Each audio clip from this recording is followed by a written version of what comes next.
las lenguas originales. Esto es lo primero.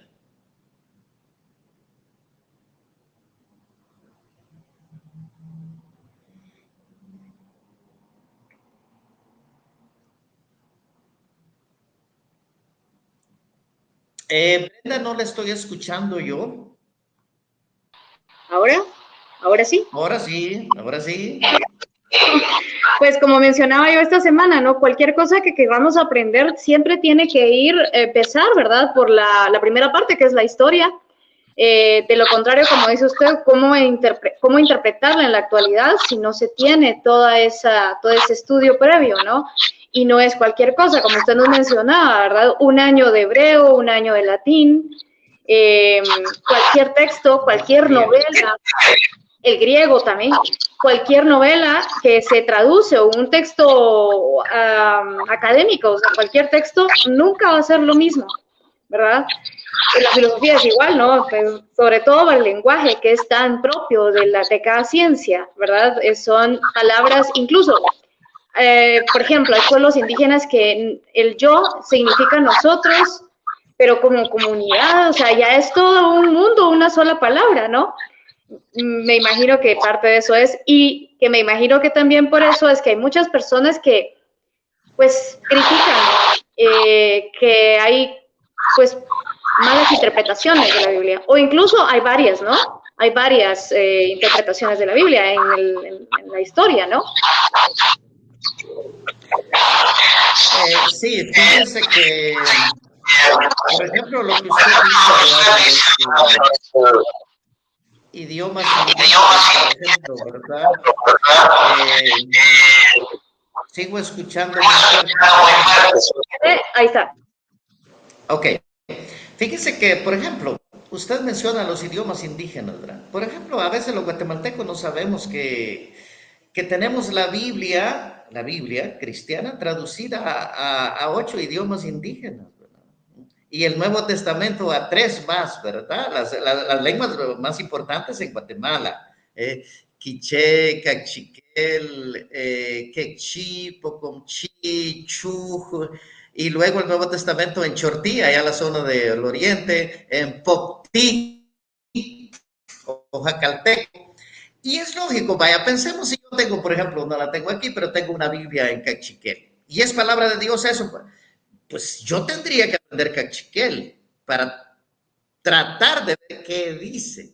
Pero alguien que su idioma materno sea cachiquel, la va a leer con gusto, ¿no? Entonces, la Biblia es el libro más traducido de todos, ¿verdad? Por eso es Biblia, significa una colección de libros. Son 73 para los que usamos el canon griego. La Iglesia Católica utiliza el canon griego, la Iglesia Protestante utiliza el canon hebreo. Solamente la diferencia está en 6 libros del Antiguo Testamento. El Nuevo Testamento es igual para los dos, 27 libros. Es el libro más traducido.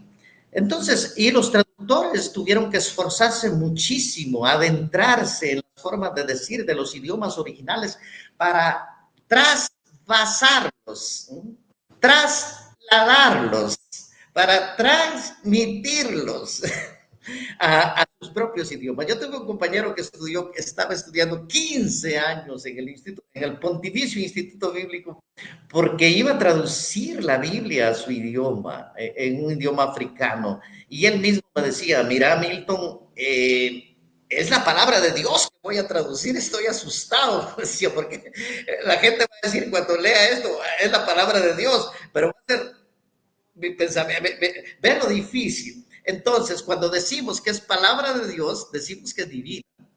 Cuando decimos que es palabra de hombre, porque la escribieron seres humanos, es humana. Si nos colocamos arriba, tenemos que tener una dimensión trascendente de los que tenemos fe. Pero si nos colocamos abajo, alguien puede ver la Biblia y dice, no, ese es un libro como otro, lo lee como literatura. ¿Lo puede hacer? Sí, claro que sí. Pero pierde el espíritu con que fue escrito, porque la Sagrada Escritura fue escrito para transmitirnos esa búsqueda del ser humano de lo trascendente. Ese es el gran objetivo, ¿verdad? Por eso, incluso, pero es también incluso riqueza para alguien que lea la Sagrada Escritura. Cambiamos de escenario. Si yo tengo el Corán, que lo tengo aquí, pues para mí el Corán es palabra de Dios. Pues para mí no, porque soy cristiano, pero para un musulmán es palabra de Dios, es la palabra de Dios. Y yo puedo leer el Corán, sí, pero lo voy a leer como otro libro. Entonces, esa connotación es tan importante, porque alguien que tiene fe lee, para él la Biblia es la palabra de Dios. Para alguien que no tiene fe, es otro libro muy bonito, con mitos, con leyendas, con cuentos, con poesía, con preguntas, con parábolas, con cartas, etcétera, etcétera. Esa es la diferencia, Brenda.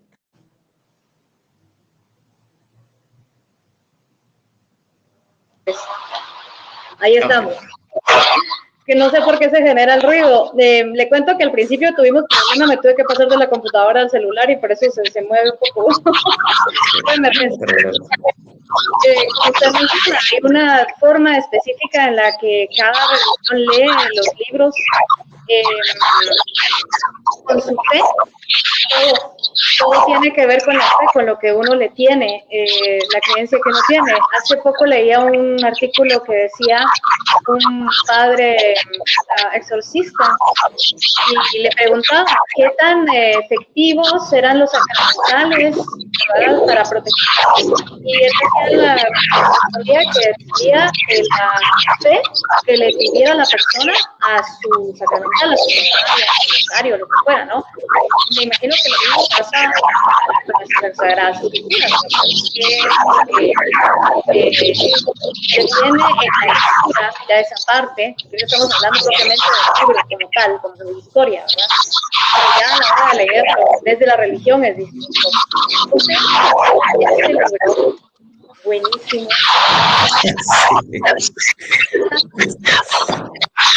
Este es un libro que nosotros llevamos en la universidad, que lo escribió Brian, es justamente parte de lo que vamos contando y muy, muy importante como en general también para cualquier persona, ¿verdad?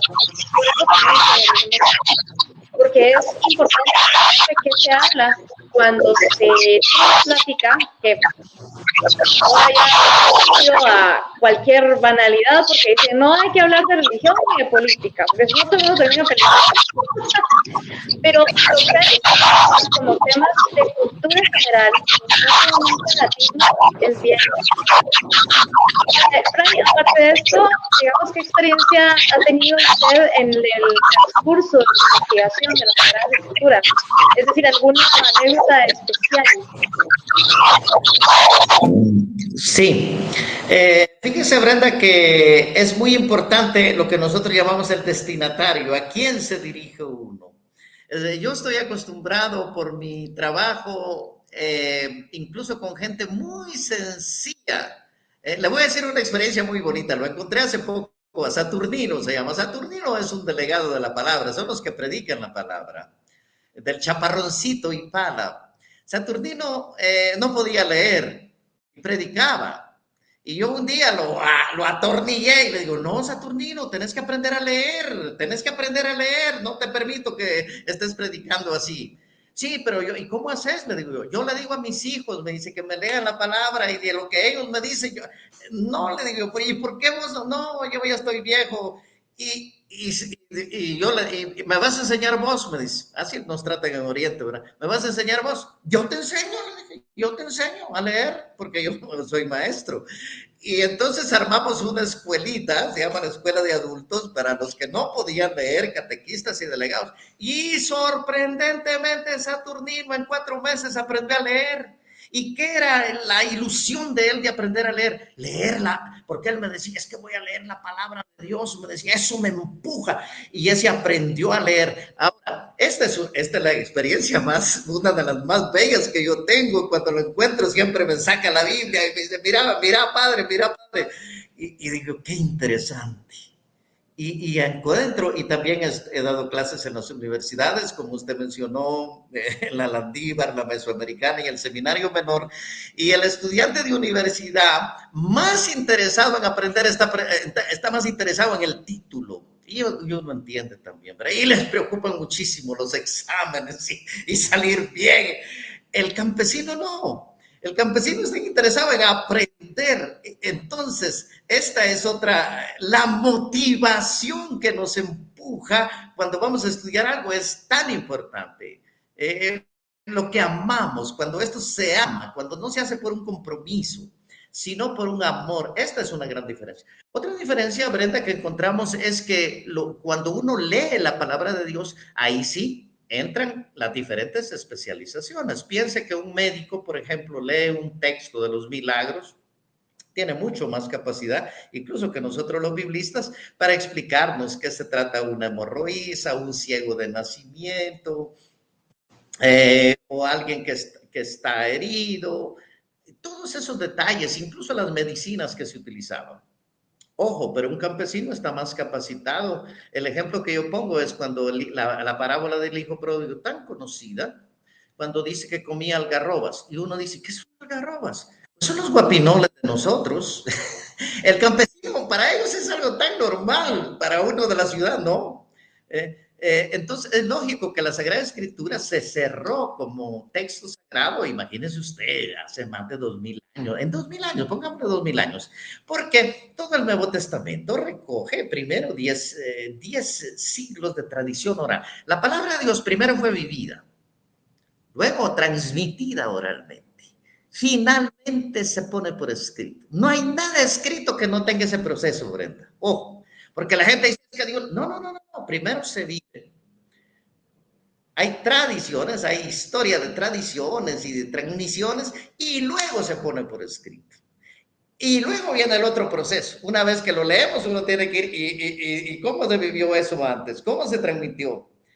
Entonces, ahí sí entran las especializaciones. Por eso la Sagrada Escritura necesita también de ciencias auxiliares. La geografía bíblica, para ubicar los lugares. ¿Dónde ubicamos Nazaret? ¿Dónde ubicamos Jerusalén? ¿Dónde ubicamos Egipto? ¿Dónde ubicamos Babilonia? ¿Sí? ¿Dónde ubicamos Roma? La carta de los romanos. Entonces, y uno se imagina que no existen.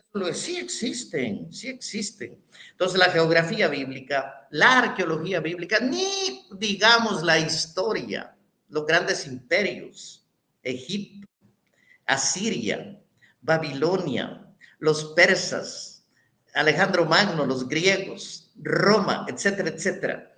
Y ni digamos la cuestión lingüística, la semántica, los géneros literarios, las formas de escribir. Entonces, todos esos aspectos de la Biblia no es un libro que ajena, sino que además si tenemos en la tradición cristiana 2000 años de tradición, donde una influencia enorme del cristianismo. Pero ojo, Brenda, eso es en nuestros países, parte de Europa que ya está secularizada. Pero ojo, si usted está en Asia, ya el mundo es musulmán. El mundo es musulmán, ahí la influencia es musulmana y uno queda. Por eso aprende uno a respetar las distintas visiones, creencias, porque la fe es algo muy, muy íntimo, pero que también tiene una dimensión colectiva. Entonces son muchísimas las experiencias. Esa de Saturnino para mí es la que más me ha impresionado, porque hasta el día de hoy aprendió a leer por querer leer la Sagrada Escritura. Le estoy hablando de hace unos 30 años, cuando yo empezaba mi vida ya de biblista, porque yo regresé de estudiar Biblia en el 89, ¿sí? Entonces ya en el 90 empecé a dar clases, pero primero con los campesinos, con los catequistas y delegados de la palabra, gente del campo, dura, que llegaba, se dormía los pobrecitos, porque el trabajador, el obrero, el campesino, trabaja más con sus manos, con su cuerpo, su pobre cabeza, porque a veces no han tenido la oportunidad de desarrollarla. Yo me admiraba cómo ellos, a pesar del cansancio, absorbían como esponja todo lo que yo les decía. Hasta el día de hoy todavía me repiten cosas que yo ya no me acuerdo. Esa experiencia para mí es muy impresionante, muy impresionante. Y lo bonito es que Jesús habla en ese lenguaje sencillo también, cuando el Nuevo Testamento es bien sencillo. Claro, Una de los puntos que usted tocó al principio y decía que es palabra humana, inspirada, pero al final humana, ¿no? Es parte de lo que los ateos o los anticristianos, yo ya no sé, yo creo que son más anticristianos que ateos en realidad. Ellos objetan eso, ¿no? Que la Biblia fue escrita 50 años, o bueno, empezó a ser escrita 50 años después de Cristo, ¿no? ¿Qué es lo que responde alguien como usted a una persona que pues argumenta eso para restarle credibilidad a las Sagradas Escrituras? En primer lugar, eso sería, Brenda, solamente para el Nuevo Testamento. Es solo para el Nuevo Testamento. El Nuevo Testamento se escribe en el segundo siglo, en los 50 años del primer siglo cristiano, ¿eh? Entre el año 50 y el 100, después de Cristo. Pero ojo, el Antiguo Testamento tiene 1000 años de que se fue escribiendo poquito a poquito, poquito a poquito. Pero volviendo a la pregunta, yo primero a algunos amigos ateos siempre les regalo un libro muy bonito del cardenal Carlo María Martini que se llama ¿En qué creen los que no creen? Porque en algo tienen que creer. Si encuentras el libro, regáleselo. Es buenísimo para regalarse. Y tengo muchos amigos, incluso familiares que son ateos. Y cuando nos hemos encontrado para dialogar, porque la palabra de Dios no pelea con nadie y podemos dialogar con los ateos, claro que sí. ¿Qué nos une? Nos une lo humano. Nos une la literatura. ¿Qué nos divide? La fe. Hablando en términos todavía de creyentes, como dicen los judíos, la fe de Jesucristo nos une, dice, la fe en Jesucristo nos divide. ¿Por qué? Porque un judío no cree en Jesucristo como Dios. Los cristianos sí. Ahora, un ateo en algo tiene que creer, ¿sí? Independientemente de las teorías. Fui una vez a la Universidad de San Carlos, me invitaron a un diálogo precisamente sobre esto, precisamente sobre la visión fue interesantísimo porque estaba en medio de dos ateos y a uno de ellos se le ocurrió decir, yo creo, usted cree, le digo, usted cree, esa ya es una expresión de fe. Ya no tiene que creer, no me diga, porque tenemos que creer en algo. Ahora, para nosotros es cierto, hay partes en las que ellos tienen razón. Por eso decía, la Sagrada Escritura es un libro humano, sí, con todo. No hay otro lenguaje que la palabra humana. Pero lo que le da la dimensión de palabra de Dios es la fe. Pero si alguien no cree, no puede leer también. No, pero le quita la ¿sí? Claro, todos los géneros están casi, ¿no? En la Biblia, todos los géneros literarios, el cantar de los cantares famoso, por ejemplo, yo me recuerdo bien cuando usted nos dio esa clase del cantar de los cantares, hablamos del cantar de los cantares y es tan, ¿no? Y todo el mundo se ríe de eso, pero hasta eso se lee de una manera distinta. De una distinta desde la creencia distinta, ¿no?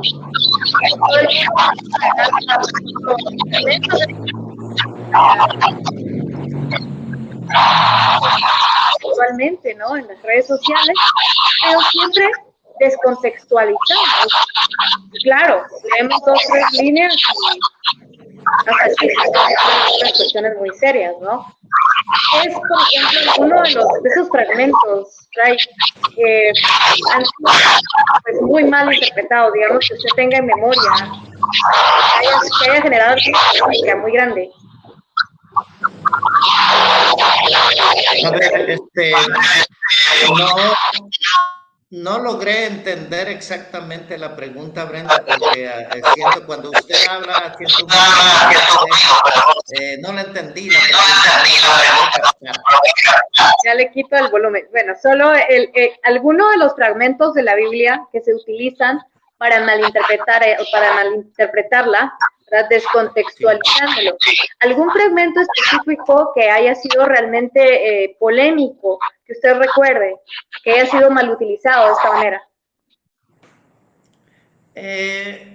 Bueno, en primer lugar, hay muchísimos. Por eso tenemos que contextualizar la Sagrada Escritura, ¿verdad? La Sagrada Escritura la tenemos que contextualizar en su momento, en el momento histórico, en la forma como fue escrita y en las interpretaciones que se han dado. Hay muchísimas, por ejemplo, un texto que se ha malinterpretado, por ejemplo, hablando de política. Hablando de política, ¿verdad? Cuando dicen los políticos, todos deben estar sometidos a la autoridad civil de San Pablo, ¿verdad? Porque toda autoridad fue puesta por Dios. Dice uno, quizá algunas no pusieron, no fueron establecidas por Dios, sino por otros intereses, ¿verdad? Yo creo que hay que distinguir, por ejemplo, entre lo que es propiamente, específicamente religioso, teológico y otras ciencias. Hay muchos textos que a lo largo de la historia han sido mal interpretados. Pongamos otro. Al que tiene se le dará y al que no tiene aún lo que tiene se le quitará. Miren, ya está aquí ahí está la explicación, por qué hay ricos, por qué hay pobres, por los pobres, por eso están fregados, que no sé qué, y empiezan, ¿verdad? Entonces, ni digamos, Brenda, cuando sacamos un texto de su contexto, por ejemplo, las profecías. La gente dice, es que ya estaba profetizado. Pongamos un ejemplo actual ahora.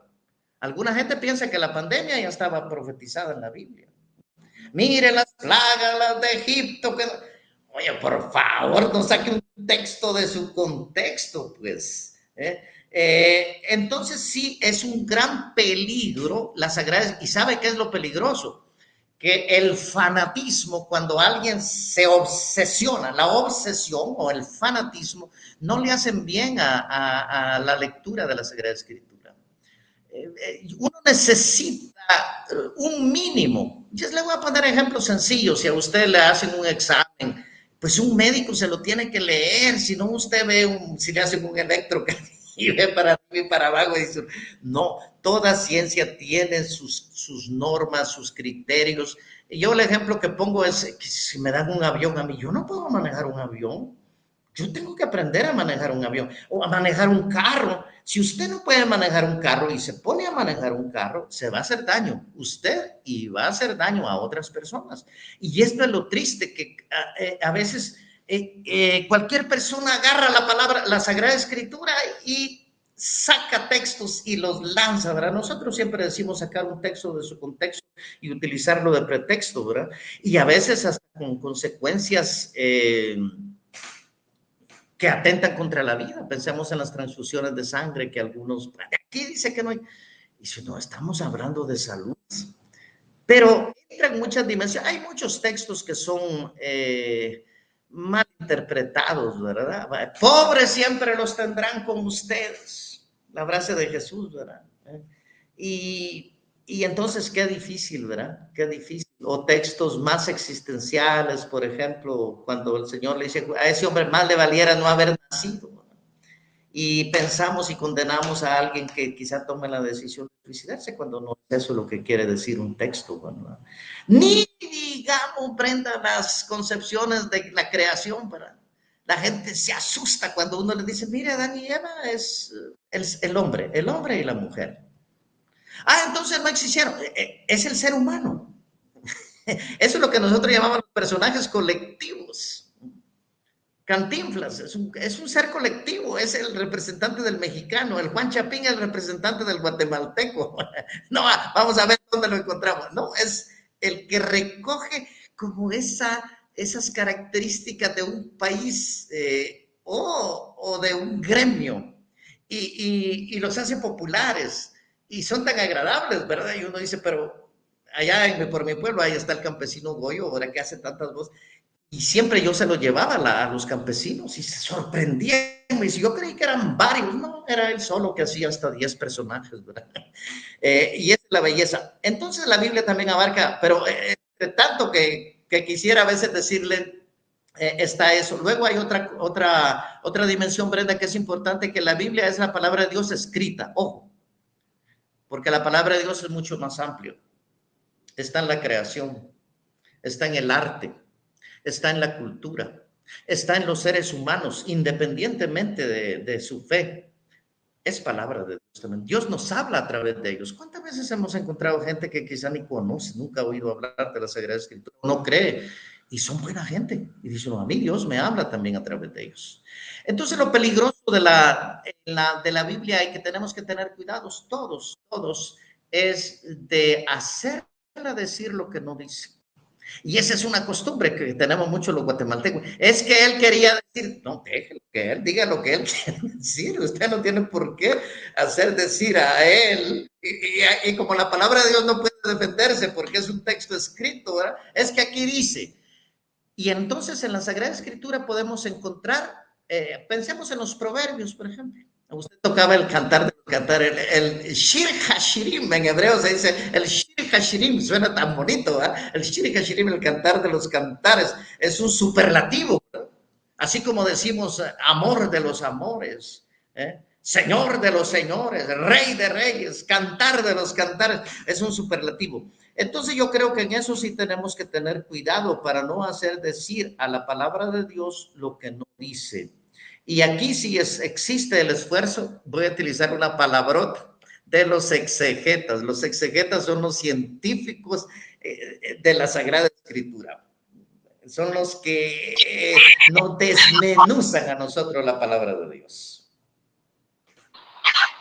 Claro, y esa es otra de las polémicas actuales, ¿verdad, Fray? Estamos viendo cómo están los políticos justamente utilizando la palabra de Dios, para empezar, el nombre de Dios, para hacerse creer, ¿verdad? Hacerse personas buenas. Eso siempre ha pasado en toda la historia, ¿no? Hay incluso Hitler también profesaba una religión, gente que ha hecho muchísimo daño.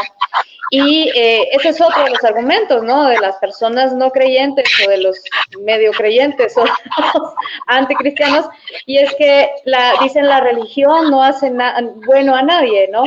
Pero actualmente esto de utilizar la palabra de Dios, o vimos en Bolivia hace unos años cómo entraba una presidenta golpista, digamos, con la Biblia en la mano, haciendo de la Biblia su estandarte para romper las leyes, excusándose porque era Dios el que la había elegido, ¿no? Lo mismo pasa en Guatemala, que siempre ahora hasta de broma se le dice, ay, ahora quién va a ser el ungido, ¿verdad? Pero el ungido de Dios, el ungido de los empresarios, ¿verdad? Pero esto de la utilización de la palabra de Dios, digamos, en su criterio como estudioso, investigador de las Sagradas Escrituras, ¿qué le mueve a usted? ¿Qué le provoca? No solo como ciudadano, sino como alguien que realmente conoce las Escrituras. Sí, muchas gracias por esta pregunta. Mire, el primer sentimiento que me provoca eso es de indignación. Es de indignación porque digo, ¿por qué? Y me molesta porque hay incluso, pero eso no se recuerdan de eso, que hay un mandamiento de no tomar el nombre de Dios en vano. Y cuando uno lee los salmos, sí, cuando uno lee los salmos, hay un salmo que dicen, con la boca bendicen y con el corazón maldicen. Entonces, ¿qué saben ellos de con la boca bendicen y con el corazón maldicen? Es terrible esa frase. Y yo les mando a que vayan a leer Malaquías, el profeta Malaquías en el capítulo 3, qué dice de los dirigentes políticos, ¿verdad? Se molestan a veces cuando leen esos textos, porque solamente utilizan algunos textos y terminan sus discursos políticos como que fueran ungidos en el sentido de la palabra o religiosos, es decir, que Dios les bendiga, que Dios bendiga.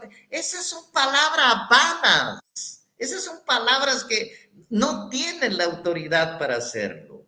Eso es como que yo me pusiera a medicar a alguien y sin ser médico y le digo, usted tome esto, tome lo otro, que a veces la gente lo hace y cree también, ¿verdad? No. Este es un tema muy profundo de la relación entre la fe y la política. Y tenemos que respetarnos unos y otros. Tenemos que respetarnos. Son campos diferentes. Y aquí sí vale la pena la expresión de Jesús, ¿verdad? Hay que darle al César lo que es del César y a Dios lo que es de Dios. Hay que distinguir una cosa de otro. Uno inmediatamente se da cuenta que lo que les interesa es quedar bien con el grupo mayoritario de guatemaltecos que somos cristianos, la mayoría, ¿no? Independientemente de las diferentes confesiones que tenemos en nuestro país. En un país musulmán, si dijeran estas palabras, causarían risa. Si no, más que a nosotros a veces nos molesta porque uno inmediatamente se da cuenta que están tomando el nombre de Dios en vano. Y no lo vamos a asustar para decirles que es un pecado, pero de verdad es algo indignante porque no se debe hacer, no se debe aprovechar, hay que distinguir lo mismo, es una pena, es una pena. En el fondo, mire, es una ignorancia teológica, ese es el problema, una ignorancia teológica. Porque es eso, que agarran la palabra de Dios como que fuera un arete y se lo ponen, o como que fuera un objeto solamente para mostrárselos a los demás. ¿Cuántas veces incluso muchos, desafortunadamente aquí influyen otros dirigentes políticos que no tienen una formación teológica, solamente aceptaron a Cristo, levantaron la mano y después se creen, que, por ejemplo, hace unos años, yo estuve en esa comisión para decirles no, que querían que estudiaran la Biblia en las escuelas. Yo fui uno de los que les dije no. ¿Quién les va a enseñar? ¿Quién les va a enseñar? Además, alguien que no sea cristiano, hay que respetar. La cultura no pelea con nadie. Desafortunadamente nosotros no tenemos clase política estudiada, culta. No, es muy triste eso, ¿verdad? Pero salvando las distancias, así como ellos nos deben, así como nosotros los debemos respetar también, ellos nos deben respetar a nosotros. Tenemos que buscar lo mejor. Y aquí es donde molesta. Y aquí, ¿por qué tenemos tantos mártires en Guatemala? Y ahora están resurgiendo otra vez, ¿verdad? Y la iglesia los está recuperando porque creyeron que habían destruido su palabra hace 40 años. Muchos salimos del país porque decían que era un peligro contra, ¿qué va? Nosotros buscamos la verdad. Bueno, desde Jesucristo que fue víctima de los poderes políticos y religiosos de su tiempo. Y todo eso lo deberíamos de estudiar para conocer y no caer en las mismas trampas, ¿verdad? Pero eso sí es muy triste y lo que manifiesta es una ignorancia total en el ámbito teológico. Ojalá que tuvieran al menos un curso mínimo de teología para que no manipulen la palabra de Dios y para que no se aprovechen de la palabra de Dios para engañar, creyéndose pastores de ovejas, son lobos, ¿verdad? Rapaces, ¿verdad? Que quieren despellejar a sus ovejas.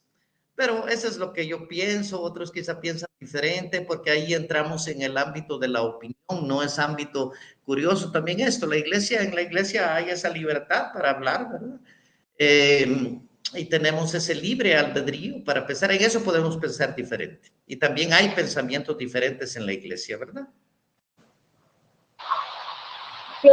Claro, tenemos, sí, volviendo al tema, ¿no? Bueno, tenemos políticos muy católicos, muy evangélicos, creo que predominan los hermanos separados evangélicos, pero incluso también, como dice usted, tanto los católicos también utilizan la religión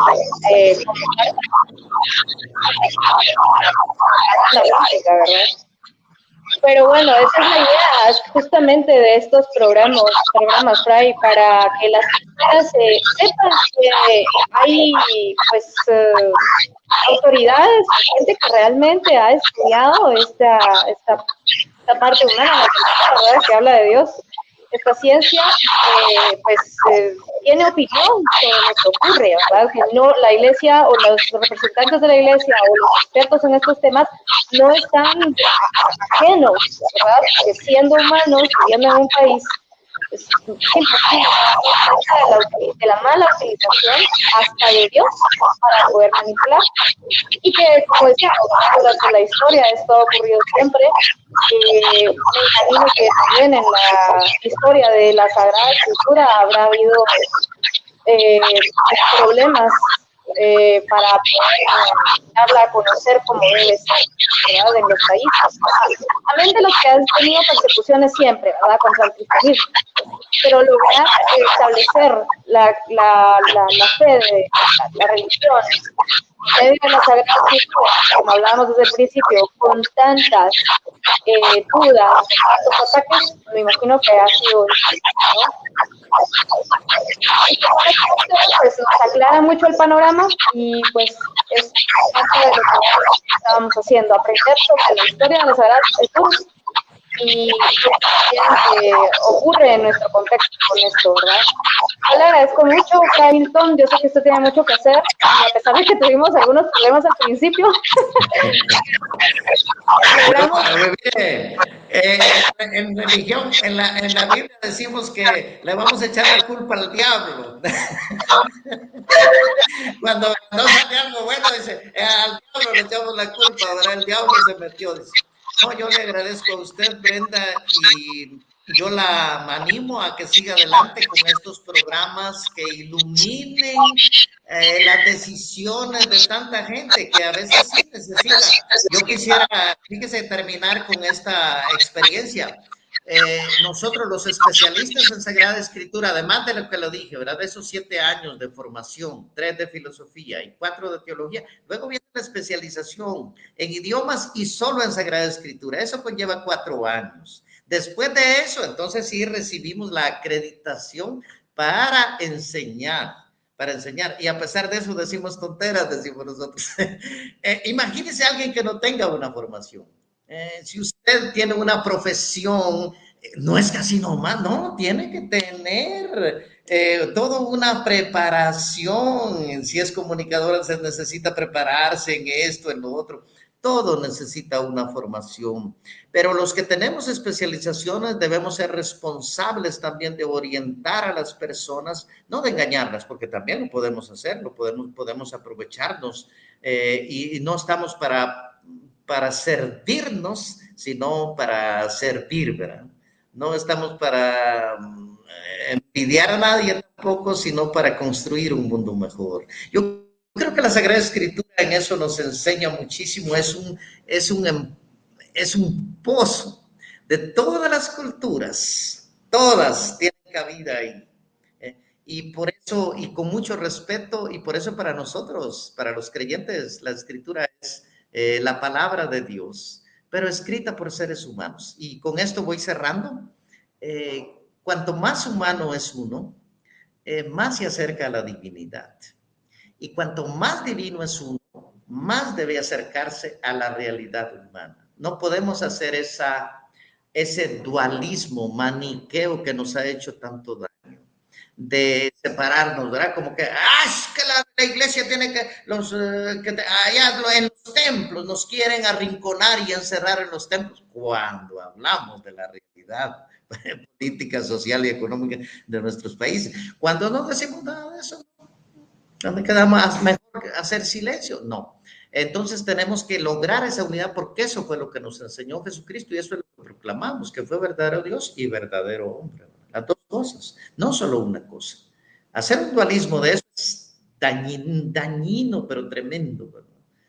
Porque queremos descalificar a los demás. Entonces yo la invito para que siga adelante en este programa de plática. Pero entre plática y plática, ahí va la concientización. Más plática. Bueno, gracias por la bendición. Ya vieron, hasta contamos con la bendición del primer programa. Gracias, Hamilton. Mire, de verdad yo también por todo lo que nos enseñó. Yo entré a la universidad bastante, venía de otro mundo y como que, mire, las cosas se vieron, entré ahí y empecé a recordar muchas cosas de mi infancia y muchas cosas nuevas, toda la parte que usted nos dio, toda esta introducción a las Sagradas Escrituras, y vuelvo a promocionar su libro. Porque es muy bueno. Gracias, sí. Quienes quieran empezar a conocer la Biblia, este libro es buenísimo, es genial. Sí, sí. Esa es como la base, la base. Exacto. Así que, bueno, gracias, Milton. No hubo preguntas hoy, espero que haya quedado todo claro. Pero gracias por eso. Así que le deseamos lo mejor y pues de repente más adelante podemos tener otro tema por ahí. Esperamos volvernos a encontrar más adelante, con gusto estamos disponibles. ¿Sí? Casi bien a todos. Gracias, Ray. Hasta pronto, hasta el otro sábado, 4 de la tarde, más plática, más temas con más sentido. Gracias por haber sintonizado.